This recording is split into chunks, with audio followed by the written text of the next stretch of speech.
Hi guys, welcome back to the channel. I'm Office Bloke Daz. Office Bloke Aidan. Here we are on Sports Edition. If sports is for you, you know what to do. Leave us a like and subscribe.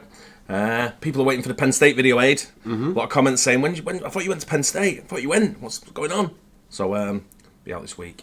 For those who are waiting for it. Had a great time, didn't we? Yeah, enjoyed it. It's what was the best part, do you think, about going? The build-up was great, wasn't it, to it? Yeah, the bar we went into in the place in the centre of State College was good. Champs Bar. Champs Sports Bar, yeah. That was pretty good. Everyone was just dressed in white as well, which is... but the atmosphere was probably the best bit about it. I like the band.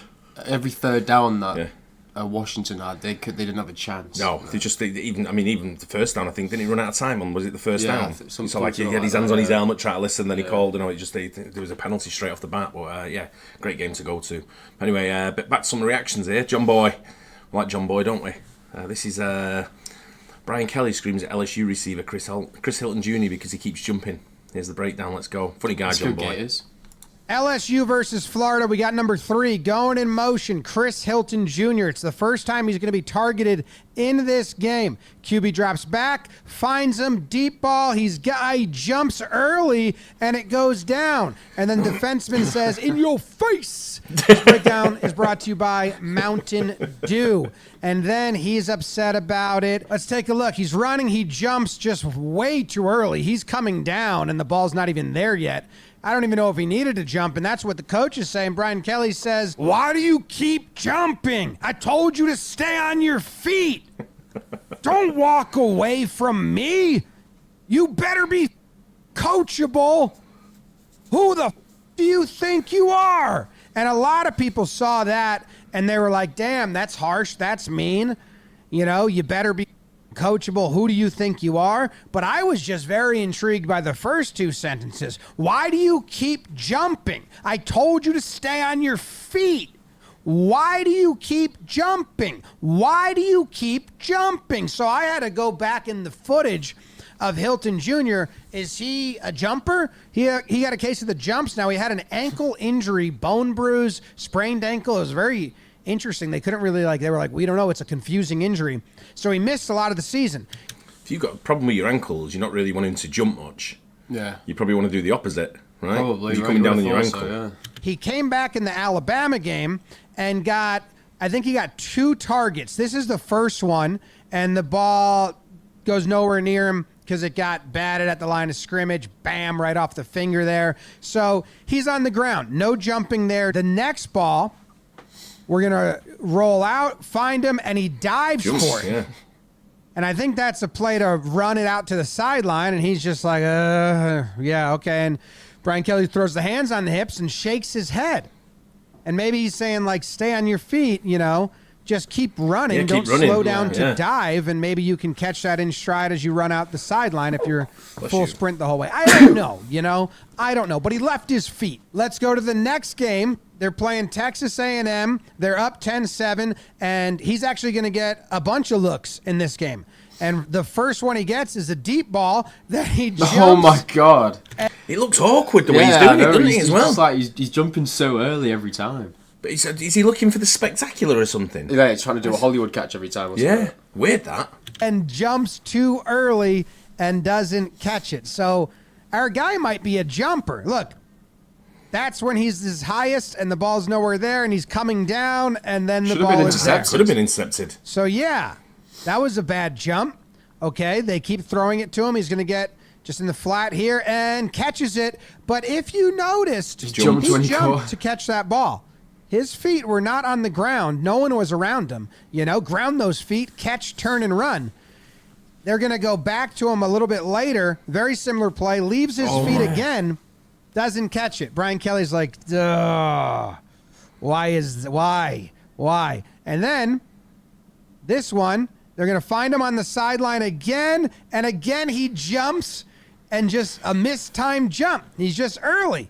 And he walks back, and he's like, okay, my bad, I guess. Or maybe he doesn't know it's his bad. Yeah, he stops. If he just keeps running straight, he probably can get the PI call. But he jumps up, and again, he's at the peak of his jump here. And then the ball comes, I don't know, And he's on the sideline. You can see Brian Kelly come up to him here. We don't see his lips. We don't see what he's saying. But I'm going to guess he's saying, hey, man, let's stop jumping. Stay on your feet. Be coachable. Maybe. Later on in that game, in the fourth quarter, they throw to him again, and this is the next look after all those jumps. And look at that. He catches it on the ground. He's in motion. He's running, gets some yards after the catch. Boom. Beautiful. He's coachable. Be proper word if he jumped for that Coach one. told him, don't jump. Next time, he didn't jump, so he's feeling good. Look, I coached the hell out of him, but now he's upset because the first ball that goes his way in the next game is the one we opened the video with, where he leaves his feet, mistimes his jump, and he says, why do you keep jumping? I told you to stay on your feet. Don't walk away from me. You better be coachable.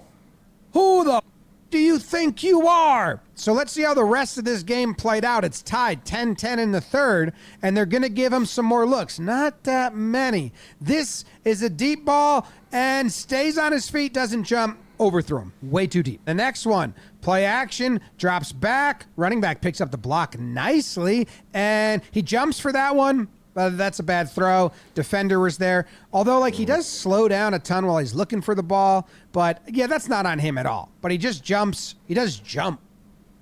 But I don't think, you know. If you're going for the end zone like that, you probably would jump, wouldn't you? Especially if it's a high ball. Well, there's a defender with him as well. You've got to try and get above the defender, I guess. Stay on the ground. I think this is a bad habit that he's trying to get out of. Yeah, I don't know if he's going to coach that out of him. It's going to be difficult because he seems that his idea to catch the ball, he's on the jump. Yeah. So every time you throw it to him, he's going to jump. It's just a natural reaction for him. And you won't gain yards after the catch. No. Anything there. And then they look for him again deep, and they're excited because they have him. He doesn't jump. Oh, but he doesn't catch it. He slides into the bush, and he's upset about overthrown. QB says, no, dude, that was a pretty good spot. And I think right there is where his arms are at their most extended. Like that. I think he's just early again because the ball hits his arms as he starts coming back and bending them, which is a shorter. See, that's shorter. Here is peak reach back here right there. So I think it's similar to the jumping. His timing is just not great because, I think that's exactly where QB wanted to put the ball. Back of the end zone, grab it, get that knee down right there, and we're in. It did not happen. And thus concludes the breakdown about the jumping receiver. It was brought to you by Mountain Dew. Funny guy, isn't he? Yeah. But that's, I don't know. Florida won that game as well, I'm pretty sure. Oh, they did? Because it's one of them where if you're in a habit of doing things, it's very difficult. I remember when I was playing soccer, I used to do a throw-in, and the referee come up to me and went, I'm going to do a foul throw on you if you do that again. And I went, do what? He went, you're doing a scissor on your foot when you're bringing it through. He said, don't do a scissor on your foot because that means both feet are leaving the floor. And I went, God, if they're leaving the floor, my studs are probably still touching. And he went, no. And I went, and I couldn't get out of the habit. Really? As I threw, my feet kind of scissored a little bit to get more power. And he said to me, I'm gonna foul throw you. I never got a foul throw, but it was. But it was one of them where you get into that habit and you can't. It's difficult to try and change the style that you do. Yeah. But he, I guess this Chris Hilton Jr. needs a little bit of coaching to sort it of must get be past proper annoying as like a head coach trying to telling him to do something every single game and he's still doing it in like week 12. Because there's a few plays there you thought you could have had that. Yeah. And when he was stopping down and then just diving out for it, it looked like he was going for the Hollywood catch, like you say. Yeah. But Jomboy's always good though, isn't he? Breaking it down. Great, funny guy. Hope you guys enjoyed that as well. Don't forget to like and subscribe. See you on the next one. Cheers.